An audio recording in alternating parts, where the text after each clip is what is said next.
The Arch of Constantine is a triumphal arch in Rome dedicated to the Emperor Constantine the Great. The arch was commissioned by the Roman Senate to commemorate Constantine's victory over Maxentius at the Battle of the Milvian Bridge in AD 312. Situated between the Colosseum and the Palatine Hill, the arch spans the Via Triumphalis, the route taken by victorious military leaders when they entered the city in a triumphal procession.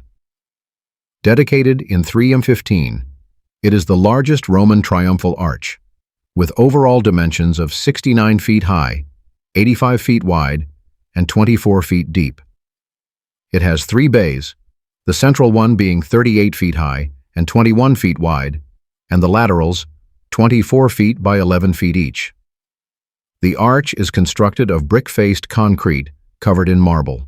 The Palace of Domitian was built as Roman Emperor Domitian's official residence in 81 to 87 AD and was used as such by subsequent emperors. The palace is a massive structure separated today into 3 areas. The modern names used for these areas are the Domus Flavia, the Domus Augustana, and the Garden or Stadium. The so-called Hippodrome, or Stadium of Domitian, is 524 feet long and 157 feet wide and extends over the entire eastern side of the Domus Augustana. It has the appearance of a Roman circus but is too small to accommodate chariots. In reality, it was a large and elaborate sunken garden, similar to the earlier one at the Roman villa of Pliny in Tucius, and most of the statuary in the nearby Palatine Museum comes from the stadium. Domitian enjoyed this form of garden, as shown by the one he also built at his country villa in the Alban Hills. The Domus Augustana is the modern name given to the central residential part of the vast Roman palace of Domitian on the Palatine Hill. The central section of the palace, labeled Domus Augustana in the diagram, consists of at least 4 main parts: the second peristyle to the northeast, the central third peristyle, the courtyard complex, and the exedra on the southwest.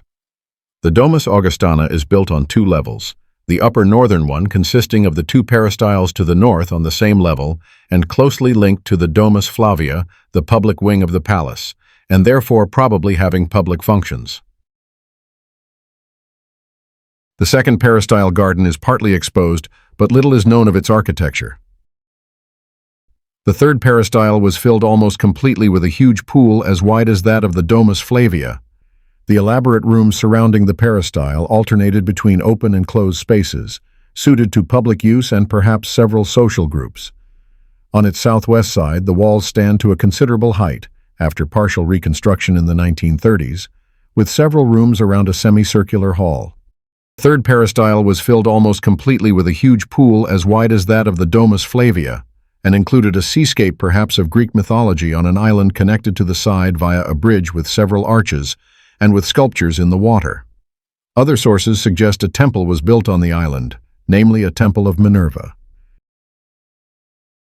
The courtyard complex was reserved for the private quarters of the emperor and was built around another peristyle garden surrounded by a colonnade on 2 levels, the upper containing complex sets of rooms and the lower, 32 feet below ground level, consisting of a pool with an unusual design of islands consisting of 4 peltas, typical moon-shaped shields of the Amazons, all surfaces being originally faced with marble. On the southwest side of this complex is the Great Exedra, a long, curving arcaded gallery linking 2 wings, overlooking the Circus Maximus to the southwest, allowing the emperor to watch the races. From this curved terrace, a large arched opening, visible in drawings of the 16th century, led into the courtyard complex. The Flavian Palace, normally known as the Domus Flavia, is part of the vast Palace of Domitian. The term Domus Flavia is a modern name for the northwestern section of the palace, where the bulk of the large public rooms for official business, entertaining, and ceremony are concentrated.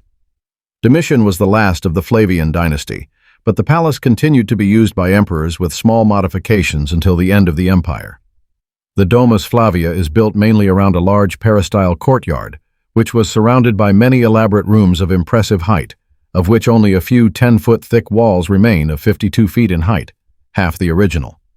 It was built upon Nero's earlier palace, Domus Transitoria and Domus Aurea, and followed some of its layout, as excavations have shown.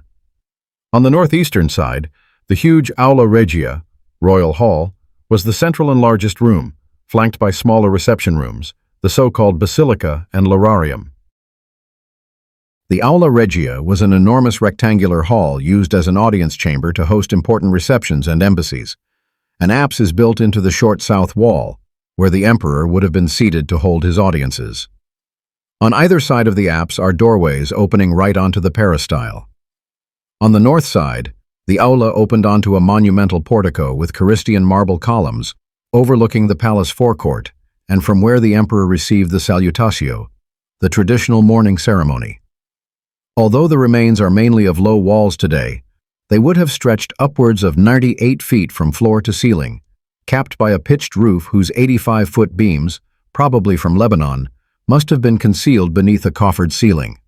The walls were covered in exotic marble veneer and inset with 8 niches which held colossal statues, interspersed with purple Phrygian marble columns and capped by an elaborately carved frieze.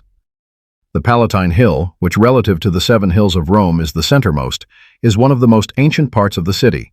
It has been called the first nucleus of the Roman Empire.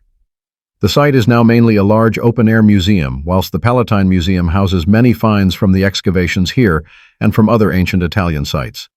Imperial palaces were built here, starting with Augustus. Before imperial times, the hill was mostly occupied by the houses of the rich. Rome has its origins on the Palatine. Excavations show that people have lived in the area since the 10th century BC.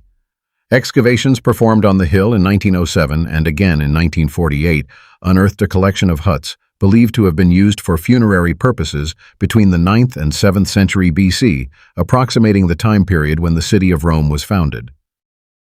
Many affluent Romans of the Republican period, 509 BC to 44 BC, had their residences here.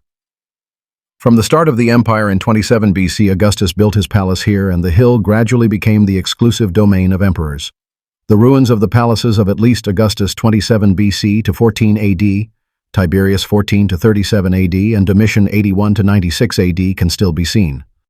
The Great Fire of Rome in 64 AD destroyed Nero's palace, the Domus Transitoria, but he replaced it by 69 AD with the even larger Domus Aurea, which was eventually built over by Domitian's palace. The Palatine boasts some of the most commanding panoramic views in the city. Gaze down upon the Circus Maximus, or across to the serene Aventine Hill, and let Rome's topography tell its tale. Yet, it is the view across the sprawling ruins of the Roman Forum, the iconic Colosseum, and the Capitoline Hill that truly captivates, offering a visual narrative like no other. For those seeking to unravel Rome from a fresh vantage point, the Palatine Hill is a perspective-rich panorama, unmatched in the Eternal City.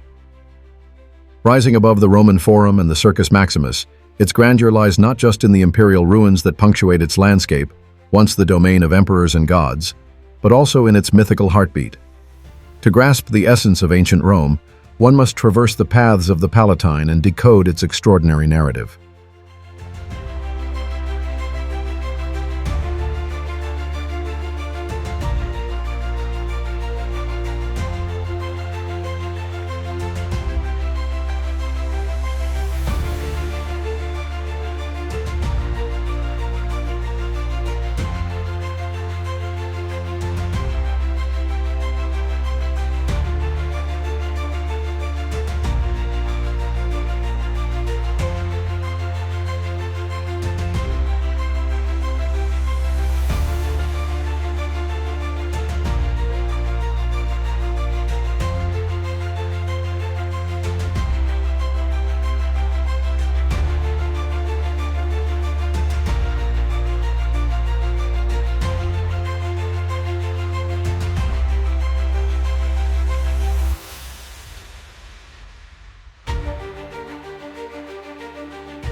The Palatine's appeal stemmed from a convergence of mythology, its prime urban location, breathtaking panoramic views, cooler summer temperatures, and fresher air compared to the bustling city below.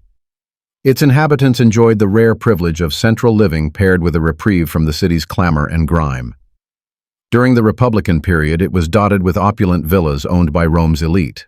With the advent of the imperial era, it became the chosen domicile for emperors like Augustus, Tiberius, and Domitian, whose patronage gave rise to the majestic ruins that command our attention today: the Flavian Palace, the Stadium of Domitian, and the House of Augustus. However, other grand edifices like the Temple of Apollo and the ornate Septizodium have slipped into obscurity, their once imposing forms leaving scant evidence of their past splendor. But the allure of the Palatine stretches far beyond fable. Archaeological evidence points to human habitation here as early as the 10th century BC, predating Rome's traditional founding date. Livy, the venerable Roman historian, wrote of the Palatine as the nesting place of the city's earliest settlers, elevating it to a status of both historical and cultural aristocracy within the urban landscape of ancient Rome. This passageway was used by emperors entering and exiting the palace on horseback. All of the stone on the ceiling, walls, and floor is original. Openings were left open at the top of the passageway to allow light in to illuminate the passageway.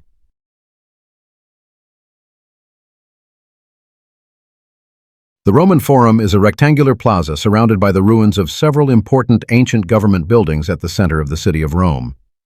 Citizens of the ancient city referred to this space, originally a marketplace, as the Forum Magnum, or simply the Forum. For centuries, the Forum was the center of day-to-day life in Rome, the site of triumphal processions and elections, the venue for public speeches, criminal trials, and gladiatorial matches, and the nucleus of commercial and legal affairs. Here, statues and monuments commemorated the city's leaders. The heart of ancient Rome, it has been called the most celebrated meeting place in the world and in all history. Located in the small valley between the Palatine and Capitoline Hills, the Forum today is a sprawling ruin of architectural fragments and intermittent archaeological excavations, attracting 4.5 million or more sightseers yearly. Many of the oldest and most important structures of the ancient city were located on or near the Forum. The Roman kingdom's earliest shrines and temples were located on the southeastern edge. These included the ancient former royal residence, the Regia, 8th century BC, and the Temple of Vesta, 7th century BC, as well as the surrounding complex of the Vestal Virgins, all of which were rebuilt after the rise of imperial Rome. Other archaic shrines to the northwest, such as the Umbilicus Urbis and the Vulcanale, Shrine of Vulcan, developed into the Republic's formal comitium, assembly area. This was where the Senate, as well as Republican government itself, began. The Senate House, government offices, tribunals, temples, memorials, and statues gradually cluttered the area. Over time, the archaic comitium was replaced by the larger adjacent forum, and the focus of judicial activity moved to the new Basilica Aemilia, 179 BC, formerly Basilica Fulvia. Some 130 years later, Julius Caesar built the Basilica Julia, along with the new Curia Julia, refocusing both the judicial offices and the Senate itself. This new forum, in what proved to be its final form, then served as a revitalized city square where the people of Rome could gather for commercial, political, judicial, and religious pursuits in ever greater numbers. Built in the middle of the 5th century on the northwestern slope of the Palatine Hill, Santa Maria Antiqua is the earliest and most significant Christian monument within the Roman Forum. The church contains a unique collection of wall paintings from the 6th to late 8th century. The discovery of these paintings have given many theories on the development of early medieval art and given distinctive beliefs in archaeology. The church was abandoned in the 9th century after an earthquake buried the buildings. It remained sealed for over 1,000 years until its rediscovery in the early 20th century. Therefore, Santa Maria Antiqua represents a key element for the understanding of the cultural and urban development of the Roman Forum from antiquity into the first centuries of the Christian period.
Kelly and Alan hope you enjoyed this tour of the Palatine Hill and the Roman Forum. Be sure to tune in to the next episode, where Kelly and Alan take you on a tour of Museo e Cripta dei Cappuccini, a museum and crypt of the Capuchin friars, and to the Basilica of San Pietro. This church is known for housing the chains that have bound St. Peter during his imprisonment in Jerusalem. Thanks for watching.